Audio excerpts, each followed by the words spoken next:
અમદાવાદના રામુલ વિસ્તારમાં આગ લાગવાની ઘટના સામે આવી છે। અમદાવાદના રામુલ રિંગ રોડ ટોલ ટેક્સની પાછળ લાકડાના કારખાનામાં આગ લાગવાની ઘટના બની છે। ત્યારે આજે સવારના સમયે લાકડાના ગોડાઉનમાં આગ લાગતા વિસ્તારમાં અફરાતફરી સર્જાઈ હતી। ઘટનાની જાણ થતાં ફાયર બ્રિગેડની ટીમ તાત્કાલિક ઘટના સ્થળે પહોંચી હતી। આ આગ ઉપર કાબુ મેળવવા માટે ફાયર બ્રિગેડની 3 ગાડીની મદદ લેવામાં આવી હતી।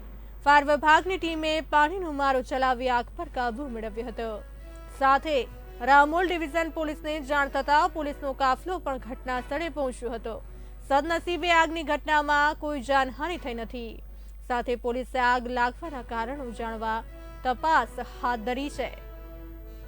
અમદાવાદ ફાયર બ્રિગેડને 9:45 એક કોલ મળેલો કે રામોલ ટોલ ટેક્સની બાજુમાં આવેલા એક સ્ક્રેપના ગોડાઉનમાં આગ લાગેલી છે। ફાયરની ટોટલ 3 ગાડી અને 2 અધિકારી થઈ અને ટોટલ 4 ગાડી આપણે અહીંયા ઘટના સ્થળે છે। આગ હાલ સંપૂર્ણ કાબૂમાં છે, કોઈ જાનહાનિ છે નહીં। રવિવારનો દિવસ હોવાથી કોઈ વધારે નુકસાન કે જાનહાનિ થયેલ નથી।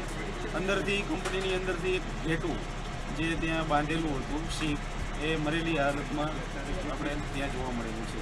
આ એ તપાસનો વિષય છે। એફએસએલની ટીમ આવી અને આગ લાગવાનું કારણ જાણશે। હાલ અત્યારે કોઈ કારણ જાણવા મળેલું નથી। તપાસનો વિષય છે, હવે જોઈએ આગળ શું આપણે તપાસમાં આવે।